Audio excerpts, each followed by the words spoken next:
প্রাথমিকে ৩২,০০০ চাকরি বাতিল মামলাকে কেন্দ্র করে আজকে মামলার কি আপডেট বিস্তারিত আজকে আমরা জানবো।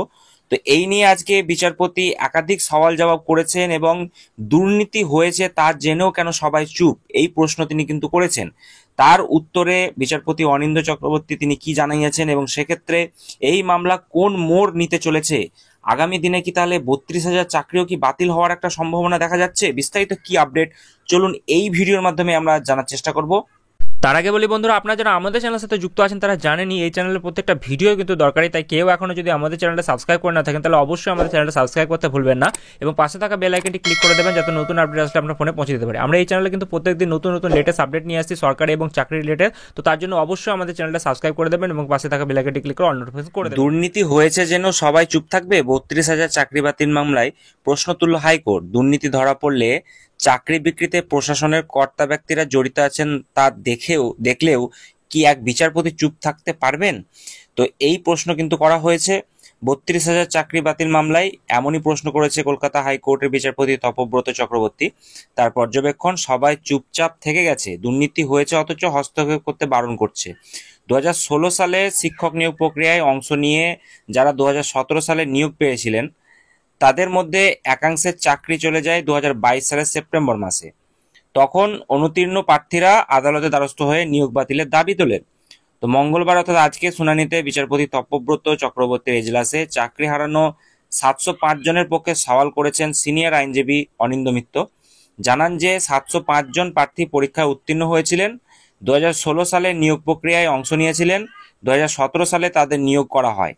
এরপর ৫ বছর কেটে গিয়েছে। বোর্ড যদি পদ তৈরি করে নিয়োগ দেয় তার দায় কি প্রার্থীদের ঘাড়ে চাপানো যায়, এই প্রশ্ন কিন্তু তিনি করেছে।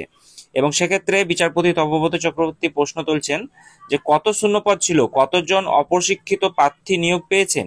উত্তরে অনিন্দ্য মিত্র জানাচ্ছেন যে ১,০০,০০০ বেশি আবেদনকারী ছিলেন, প্রায় ৩২,০০০ অপ্রশিক্ষিত প্রার্থীকে নিয়োগ দেওয়া হয়েছিল। তারা পরীক্ষায় উত্তীর্ণ হয়েছিলেন কিন্তু আজ তাদের চাকরি প্রশ্নের মুখে। তার যুক্তি, বোর্ডের দেওয়া রিপোর্টে কোথাও বলা হয়নি যে এই নিয়োগ বাতিলযোগ্য। তদন্তে কোনো প্রমাণ মেলেনি যাতে বলা যায় দুর্নীতির ভিত্তিতে এদের বাদ দিতে হবে। অনেকেই প্রভাবিত হয়েছেন অথচ তাদের পার্টি করা হয়নি। নম্বর বিভাজনের বিভ্রান্তি রয়েছে। বিভিন্ন জেলার মধ্যে অ্যাপটিটিউড টেস্ট ও ইন্টারভিউয়ের যে নম্বর, সেই নম্বরে কিন্তু পার্থক্য ছিল। ফলে নম্বরের ভিত্তিতে কারো নিয়োগ বাতিল ঠিক নয়, কোট আনকোট এমনটাই বলা হচ্ছে। এ প্রসঙ্গে বিচারপতি তপব্রত চক্রবর্তী তিনি বলছেন যে আপনারা শর্টলেক সাইলেন্ট তিনি কিন্তু এই কথাই বলছেন যে আপনারা সাইলেন্ট স্পেকটেটর ছিলেন কেন, এবং বোর্ড কি আদালতকে জানিয়েছিল যে কোথাও ভুল তথ্য ছিল? তখন কিছু বলেননি, এখন বলছেন ভুল হয়েছে।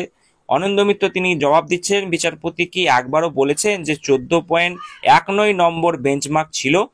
তো তাদের যদি নম্বর বেশি ছিল তাদের কি হবে? এক্ষেত্রে বিচারপতি প্রশ্ন তুলছেন যে প্রভাবিতদের কথা আদালতের সামনে আনা হয়নি কেন?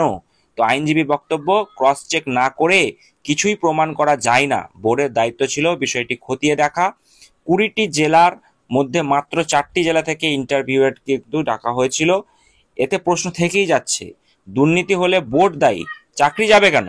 বিচারপতির সাফ কথা যে আপনারাই তো বলছেন যে দুর্নীতি হয়েছে, টাকা দিয়ে চাকরি দেওয়া হয়েছে, তাহলে আদালত কেন বলবে না যে সব চাকরি বাতিল হোক?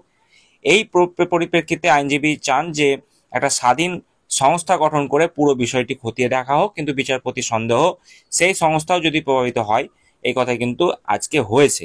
তো এই মামলার পরবর্তী শুনানি রয়েছে আগামী বৃহস্পতিবার, এবং বৃহস্পতিবার এই মামলার কি আপডেট আসছে অবশ্যই আমরা জানতে পারবো। তবে আজকে অনেক কিছু সওয়াল জবাব হয়েছে এবং আজকে একাধিক প্রশ্ন কিন্তু করা হয়েছে দুর্নীতিকে কেন্দ্র করে, এবং তার উত্তরে অনিন্দ তিনি কিন্তু বলেছেন, এবং সেক্ষেত্রে আগামী দিনে তিনি আরো কি বলছেন বিস্তারিতভাবে আপডেট আসলে আমি আপনাদের সঙ্গে শেয়ার করবো। তাই চ্যানেলটি সাবস্ক্রাইব করে পাশে থাকা বেল বাটনটি ক্লিক করে দিতে ভুলবেন না।